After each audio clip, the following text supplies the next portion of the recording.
I still think we're going to 2,300. Silver could not have foreseen all this SilverSqueeze stuff, so maybe it'll get even more exciting.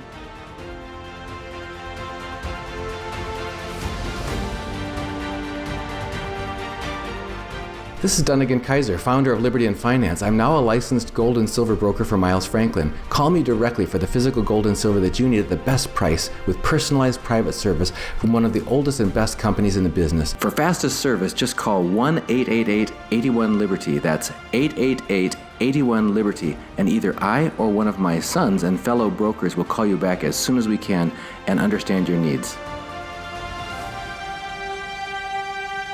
Hey everyone, this is Elijah K. Johnson with Liberty and Finance.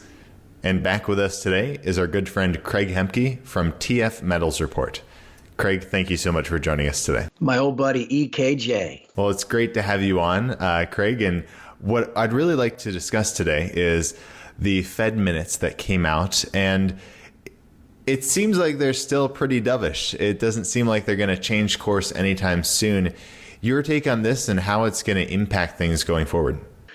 I've been trying to figure this out since yesterday. First and foremost, in all of my years of watching these Fed announcements, it dawned on me a long time ago that there's no reason why there should be a 3-week lag from when, the headlines come out at the end of the meeting and then now that Powell has a press conference and then it takes 3 weeks.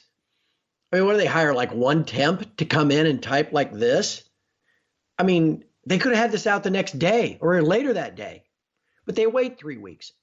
I once asked Danielle DiMartino Booth about that. I said, I always suspected it's because they wanted to wait 3 weeks so that if the market didn't give them the reaction they wanted, they can kind of amend the minutes, to reemphasize something else. And she goes, that's exactly what they do. Okay, so I don't know, anecdotal evidence, whatever, but I've always suspected that that's the case, why they wait 3 weeks.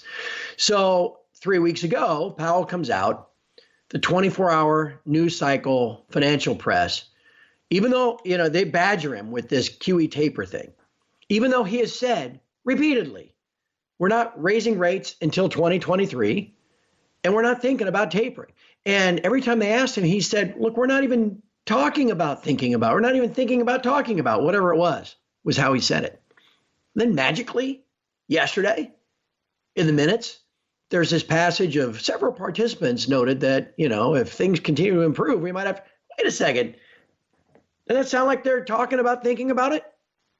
So did they just add that in the last 3 weeks?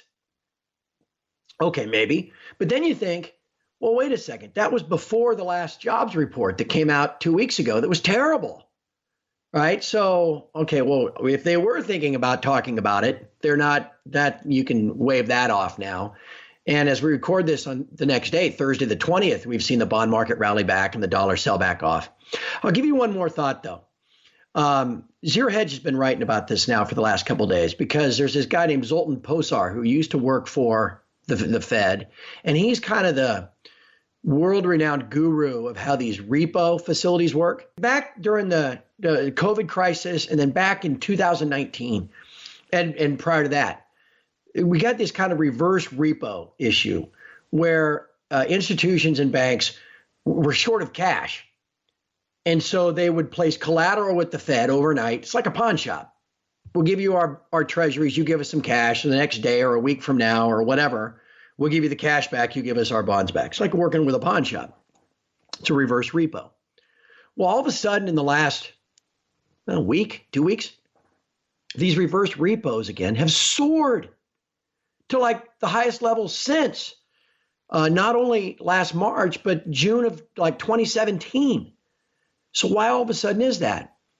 Well, what Zero Hedge and this Posar have thought is that the Fed plays this shell game where they buy the debt from the Treasury, right?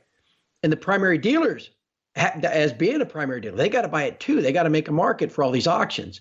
Well, what the Fed likes to do to say they do this sterile QE is in a repo where it goes from the Fed to the banks. A reverse repo goes from the banks to the Fed, but in a repo, the Fed shoves those things onto the banks and demands cash back, okay?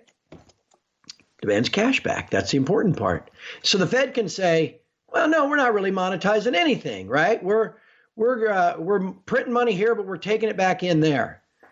Well, if all of a sudden there is a reverse repo spike, maybe that means that the banks are out of cash and the Fed has stuffed them with as many treasuries at, 80 billion a month that they can handle. And so maybe that's why all of a sudden the Fed has to start talking about tapering when they've said they never wanted to, because if they keep doing it, they're going to have to keep them on their own balance sheet. And it's become obvious and undeniable to everyone, just like it's always been to you and I and everybody else in the gold space, that they're just simply monetizing the debt. It's not just this shell game. So anyway, there's a long answer to what really was, hey, what'd you think of the Fed minutes yesterday? And that's when I said, I don't know what to think of it. That's what I'm getting at. I mean, there's a lot going on, man. There's a lot going on. It is also an interesting situation. You kind of point out how Jerome Powell is saying we're not thinking about talking about tapering. And then all this talk about that and all, it's like the fact that the Fed has this much sway in the markets just based on what they say, it seems like something is off there. Absolutely. Isn't that ridiculous? I remember back in the day when like the Greenspan briefcase indicator, that when he was going up to Capitol Hill to give his Humphrey Hawkins testimony or something, they'd want to see how thick his briefcase was. And Greenspan was almost as good as Powell for talking a lot, but saying nothing. And then, but that was the only time you ever heard from them. They didn't do these press conferences, they'd have FOMC meetings with, the Fed lines and the minutes, but that was all you didn't hear this endless parade of Fed governors every week, 5, 10 of them giving a speech to talk about stuff. And then back then that was all there was. And so the Fed might move things for a day, but now the Fed moves things every day. And if anything, I think it's an indictment upon what a fragile little scam the whole financial system is at this point, because they cannot allow the stock market to go down because they can't afford. That would be deflationary first and foremost. And they can't afford deflation because they've got to somehow inflate their way out of these massive debts and debt to GDP. So they can't afford that. But then you think of, because they've kept rates so low, every foundation, endowment, pension fund, insurance company, other institution, they're all overweighted in equities because they can't, how are they going to meet all their investment goals at 2% in a 30-year long bond? And so if the stock market were to fall 40%, imagine. So they are desperate to keep the stock market up, and they will through all of this free cash. But every time it seems that there's any kind of wobbling, here they come out with something to kind of stabilize. And when you speak of the Fed monetizing the debt, it's interesting. I've kind of heard it explained this way, where the banks, in a sense, act as the middleman, right? So the Fed buys bonds from banks' balance sheets, right? And now cash is on the bank's balance sheets. And now the bank buys bonds from the Treasury. So essentially, what can happen is not that this always happens, but what can happen is essentially, it's just the Fed buying from the Treasury and the bank is kind of the middleman there. Is that kind of what you're getting at? Yeah. What the Fed wants to try to say, and I had just read something from that Paul Krugman, the genius Nobel laureate, made this exact same point. I just saw this on Twitter last night. He said, you don't understand QE. What the Fed does is they buy treasuries, all right? So they print new money and buy treasuries at auctions. The Treasury has cash. But then they foist them off on these primary dealer banks in this repo process, where instead of the bank giving the collateral, the treasuries, to the Fed in exchange for cash, that pawn shop thing, it goes the other way. It's a repo. The Fed gives the collateral to the bank and gets cash back. Okay, so that's how they can say it's on the bank balance sheets. It's the bank reserves. And that's how they can say, well, no, we're taking money out and putting money in. We're not monetizing. That's the game they've tried to play. And to some extent, that's how QE1 worked. Remember, they refattened, they built back up the bank balance sheets that were destroyed with all those, MBS that were worthless. And John Titus was able to go in and look at all of the, once it all became public information 5 years later, at all of the garbage mortgage-backed securities that the Fed bought from their banks that were like worth 5 cents on the dollar, and the Fed paid 105 cents on the dollar for them. Again, dollars out, right? Buying this worthless security back, and now the Fed holds those on their balance sheet instead. Okay, that's how they reflated the banks after the financial crisis. Through that, that's essentially a repo process too. So that's what they've been trying to do now, to kind of shield, make it look like they're not monetizing the debt, and play all these games and get, their little lapdog Krugman and his ilk to go out and say, oh no, everything's fine. The problem is, what this reverse repo thing might be showing you is that they've stuffed the banks as far as they can. And what is the significance of that? How does that impact the average person on the street? Well, maybe there is, if the Fed can't stop, because I don't think they can. I mean, look at all the government spending programs and what's going to be $3 trillion deficit again this year, notwithstanding all of the treasuries that are maturing this year that have to be paid off and then reissued. Okay. Treasury's got to get cash from somewhere. And so the Fed, they can't stop doing this. And also, if the Fed stopped buying treasuries, what would happen to interest rates? Right? You remove that buyer, you got more sellers and buyers, rates go up. Now they can't afford that for, a multitude of reasons. So they're trapped. They have to keep going. But if they don't have a place to put them, then their own balance sheet's just going to explode. And then they can't play the charade anymore.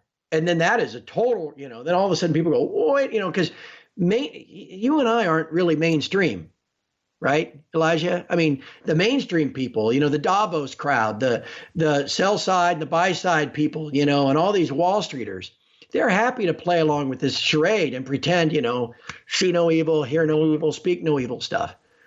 But if the Fed actually has no place to stuff these treasuries and mortgage-backed securities that they're buying every month to the tune of $120 billion, and it all shows up and their balance sheet just explodes, and it's obvious and undeniable, nobody can deny it anymore, that they're just directly monetizing things, well, that gets pretty interesting really quick for the dollar, and the bond market and everything else. And so, again, that's only if the implications of this spike in reverse repo use is, being brought about by what I've explained. Maybe that's not it. I mean, but we're not at the end of the quarter. We're not obviously in any kind of funding crisis like we were in March of 2020. So then you're left with trying to come up with reasons, and that's the best one anybody can come up with. So it's going to be interesting. Well, I tell you what, 4 weeks from now is the next Fed meeting. Holy moly. Well, isn't that going to be fun? And I'll give you one more thing, Elijah. This came out last Friday that nobody noticed. This whole transitory inflation thing, you've heard that term a million times now. That is Powell and the Fed, that's their first foray into capping rates, yield curve control. What do I mean? Well, they're trying to reassure bond investors that this spike to 4% inflation is temporary. Because if it was permanent, who in their right mind would buy a treasury at 2%? If it were permanently locked in at 4% plus inflation, you're guaranteeing yourself a loss of purchasing power of 2% every year. Nobody. So they're trying to reassure bond investors that that's all that is. The next step toward yield curve control is if that's not working, is to adjust their current QE program. Because currently the weighted average maturity, the WAM of their current QE program is like 2 years or a year and a half or something like that. They're buying all the really short-term stuff, okay? If they start adjusting out and buying more 5 years and 7 years and 10 years and 20 years, changing that weighted average maturity, then they're moving more of their buying out onto the curve to provide price support and keep rates down. Well, guess what? Last Friday, about 4 o'clock Eastern, here comes a note from the Fed saying that that's exactly what, now it was a little itty bitty change, but they're headed down that route as well. So how does that not get brought up also at the next meeting in 4 weeks? So that's going to be a fun one in June.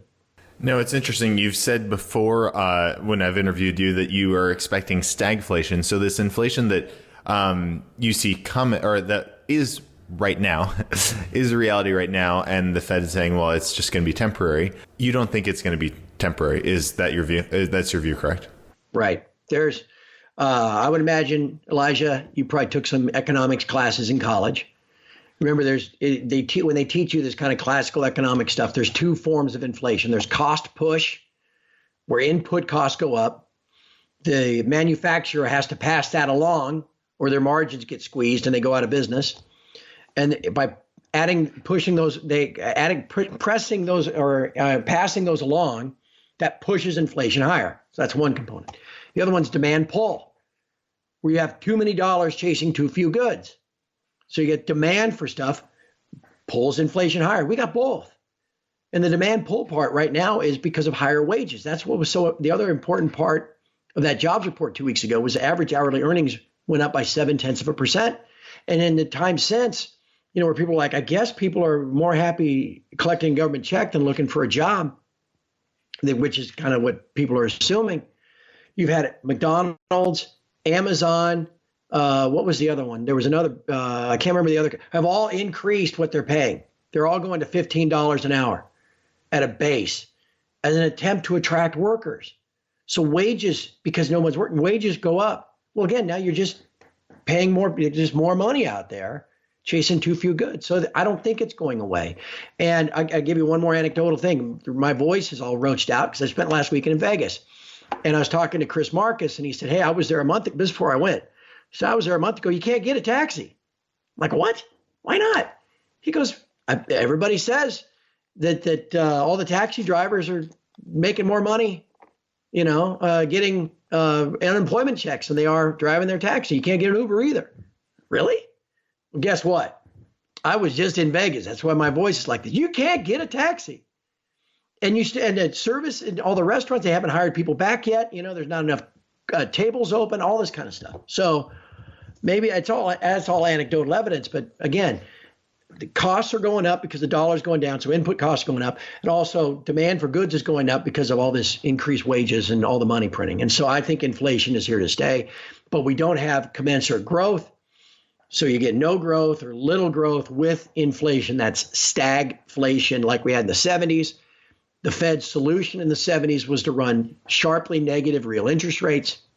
Sharply negative real interest rates are the best correlated thing to gold prices that we have, about 95% correlation. Back in the 70s, gold went from $100 to $850 in 3.5 years.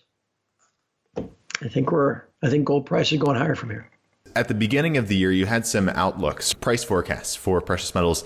Are those still your view? I know for silver, I think it was about $36, correct? Mm-hmm. And gold was $2,300. And I think we're right on track, man.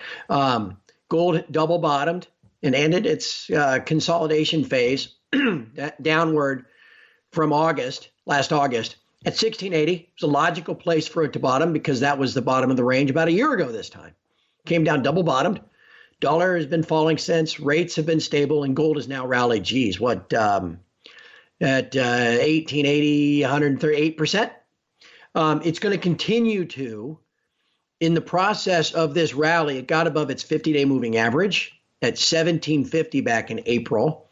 Twice in the bull market of 2019, gold kind of flagged, as we call it, and fell below its 50-day. Then once it got above its 50-day, over a period of the next 90 days on average, it rallied about 16% on average. So I thought, well, we're in a bull market. Why wouldn't we rally 15% from here over the next 90 days? It's all playing out as expected. I figured we'd be back to around 2,000 by early July, and we're right on it. So then what happens? Well, now we got the whole back half of the year to tag on the rest of those gains. And man, once gold makes a new all-time high above 2,100, what typically happens is you overshoot that by 10%. It's exactly what happened last year. We got through 1920, 10%, $200, went to 2,100. So when I came up with that price forecast back in January, I figured, well, we'd exceed the old all-time high and then tack on 10%. So I still think we're going to 2,300. Silver could not have foreseen all this SilverSqueeze stuff, so maybe it'll get even more exciting. But as you look at the chart, there's at least some, you can go back and look how it played out in 9 through 11. And once we get above 30, we should go to 34 pretty quick. And once above there, 36, 38, I still think that's exactly going to be right.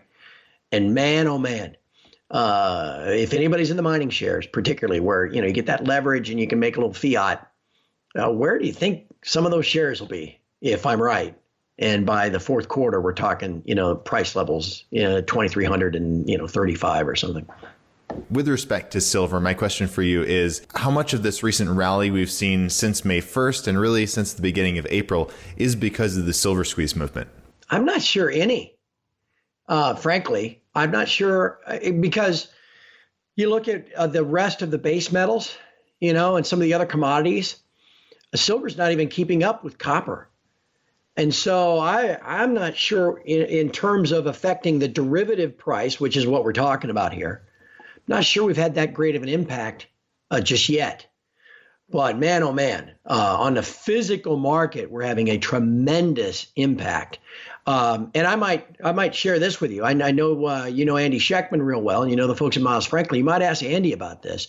I was down at AppMex, which is the largest online dealer, about a month ago, and I'm talking to Ken Lewis, who's the CEO, and we're just kind of shooting the bull. I've known Ken for a number of years, and we're talking about premiums, and he goes, "Oh man, you guys have just dried up everything, and it's not going to get better anytime soon." I say, "What do you mean?" He goes, "Well, take American Eagles as an example."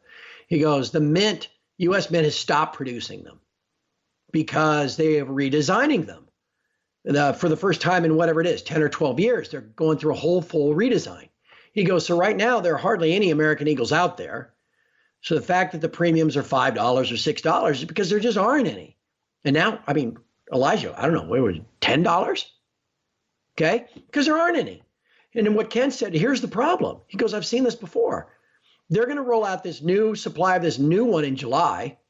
And it's not only is it going to be, all of you and your silver crowd that are going to buy them up, every collector and dealer and everybody's going to want, the little book that has them in. Everybody's going to want the brilliant uncirculated kind. They're going to there's going to be extraordinary demand in July and then in August." And he said, "I don't think we're going to get back to a normal situation for Eagles till 2022. Well, then what happens, in the intervening time? People aren't going to want to pay $10 in a premium. So then they're going to start gobbling up Maples and Britannias and everything else. And those premiums are going to skyrocket. And then if the demand continues like it should, because so many are involved in SilverSqueeze, the generic rounds and bars and all that stuff. And pretty soon the price gets so bifurcated, that everybody will be talking about the fact that silver, the COMEX price is 28, but you can't buy it for less than 38. So what's really the price? And then they got to meet at some point. So I think everything lines up. The demand is having an impact. I don't know it's had an impact yet, but it will if we keep this up. I think that's a good point you make with the premiums. They are extremely high, especially for the most popular coin, Silver American Eagles. Now, some people might ask the question, and obviously we can't give it financial advice. People have to make their own decisions on this. But they might ask, well, should I just wait for lower premiums? And as you're saying, there's no indication that the premiums will go down. And also, will the paper price then rise to meet the price of the coins, make up for that premium? So I guess in your perspective, is it like too expensive right now because premiums are too high to buy physical metal, or will the price rise to make up for that? Well, on both. I just bought 3 kilos of it at the first of this month with the most recent squeeze that we did. And I bought little kilo bars because that was about the lowest premium I could find, right? And believe me, I got enough of the other stuff. So I didn't really need to buy more Eagles, but I that's all I've ever bought is Eagles and Maples and, the main minted coins. I don't know. It's just always been my preference. I go back to March of last year when the paper price went to 12, but you couldn't buy it for less than 24. And that was a real wake up call for a lot of people. And eventually what happened? They met in the middle at about 18. And briefly and then we went from 18 to 28. Because again, that's a real threat to the system, that bifurcated price. Well, wait a second. You're talking to your dealer. Hey, I just saw it go across on Bloomberg at 28. They showed on CNBC at $27.75. I want to buy 20. No. I got $37.70. Well, what's actually the price? There's a physical price and a paper price. So it benefits the banks who want to keep the system going to let price come up, right? Close that gap. Now, here's the problem they face, though. The demand for things like physical silver goes up when the price goes up, right? Anything else goes on sale, you go down to the grocery store, you buy it, right? Silver goes on sale, nobody wants it. But when it's going up, people want it. And so that's a little bit of a conundrum. If you let the paper price rise, you're only going to increase demand, most likely. And I'll give you one more thing. We've got this looming implementation of Basel III that is going to kick in June 28th for the European bullion banks, first of the year next year for the LBMA and the UK banks, and then we'll see how that impacts all the US banks. If that goes through, and I just got done talking to Alistair McLeod about this, and he thinks for certain it's going to, how's that going to impact this fractional reserve, digital derivative, unallocated pricing scheme that's been running now for over 45 years? I mean, that might drive price higher as well. And then you've got all this other stuff with the dollar and QE and everything else. So anyway, long answer to your short question, Elijah. I just keep buying it. Maybe just jump in with both feet. You set up a plan where you're going to buy some every couple of weeks or something.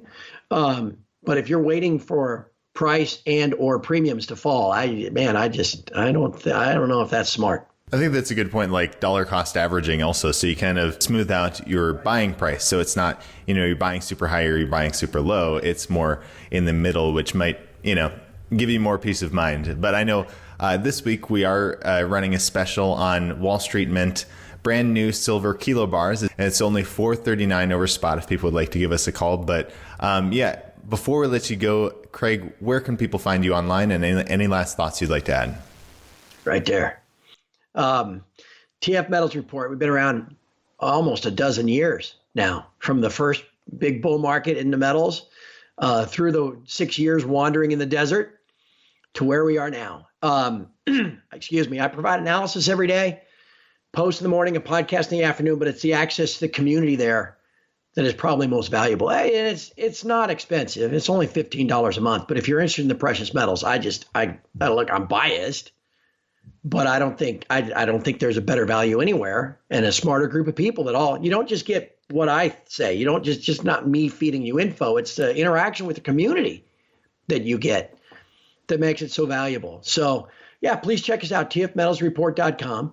And just to follow up on your dollar cost averaging. I mean, if you believe this story, that's great. What you don't want to do, though, is give it some kind of date certain that it has to happen. It's just going to happen. We know the math is the math, right? And we've got all these things pending, whether it's the Basel III stuff or whatever. It's going to make precious metal prices go higher. The best thing you can do is to get some. You don't put everything you got into it. You don't do that with anything. You wouldn't do that with Bitcoin. You wouldn't sink it all into real estate or whatever. But the key is just a gradual accumulation of it. Fortunately, now that we're back to $28, I don't get a whole lot of nasty emails anymore from people that apparently the only ounce of silver they ever bought was at $48 on April 29th, 2011. I was buying metal back then, but I was also buying it in 2014 and 15 and 16 to enough now that my average cost for all my silver, I just figured it out the other day, is about $17 an ounce. Okay, that's the benefit of just continually buying some regardless of because no one's going to be right all the time about where price is going or where premiums are going. So you just let the market, let it do its thing, and you just steadily stack because you're diversifying out of dollars into sound money. And Miles Franklin's a great place to do it. So I encourage everybody, check out my site, check out Miles Franklin, and just make sure you're diversifying out of dollars because they're getting less and less valuable every day. And on the point of diversifying out of dollars, it's I think that's a really great way of looking at it, of worst case scenario, you have some real money. It's always going to have value. It's something that always has value. Right. And Elijah, you and I are dollar creditors, dollar savers, right? We get paid for what we produce in dollars. And then what you don't spend, you save, and it's in dollars. Okay? Think of what China as an example. They produce stuff, they sell it to the world, and they get dollars. They build up all these, and so they're they're saving in dollars too. They're dollar creditors too. And what are they doing? They're slowly diversifying over time into physical gold, physical precious metal. Russia, all these other central banks around the world are doing exactly that. They're changing some of their dollar reserves into physical metal. So if these central bankers are doing it, what's wrong with you and I doing it? It's the same thing. And they might have a little better idea of what's going on than you and I do. So it's not going to hurt you. Worst case scenario, like I said, if you switch some dollars into physical silver, physical gold, you've just diversified yourself. It's all you've done. And it might be the smartest thing you could ever do. All right. Well, if our viewers would like to hear more of these interviews, they can go to libertyandfinance.com in the left-hand corner, sign up for our free newsletter so they'll be notified of all the interviews we're doing and all the interviews with you as well if they'd like to catch these interviews. Now, Craig Hemke, once again, thank you so much for your time and God bless. My buddy EKJ, nice to see you.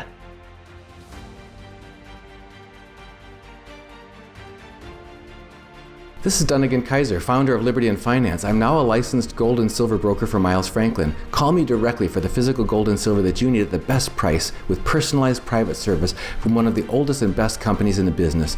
31 years strong, A+ rated by the Better Business Bureau, 0 complaints, licensed and bonded. For physical delivery, vault storage, or precious metals IRAs, excellent prices, privacy, and confidentiality. Pay by check, money order, ACH, bank wire, or Bitcoin. Satisfaction guaranteed. For fastest service, just call 1-888-81-LIBERTY. That's 888-81-LIBERTY. And either I or one of my sons and fellow brokers will call you back as soon as we can and understand your needs.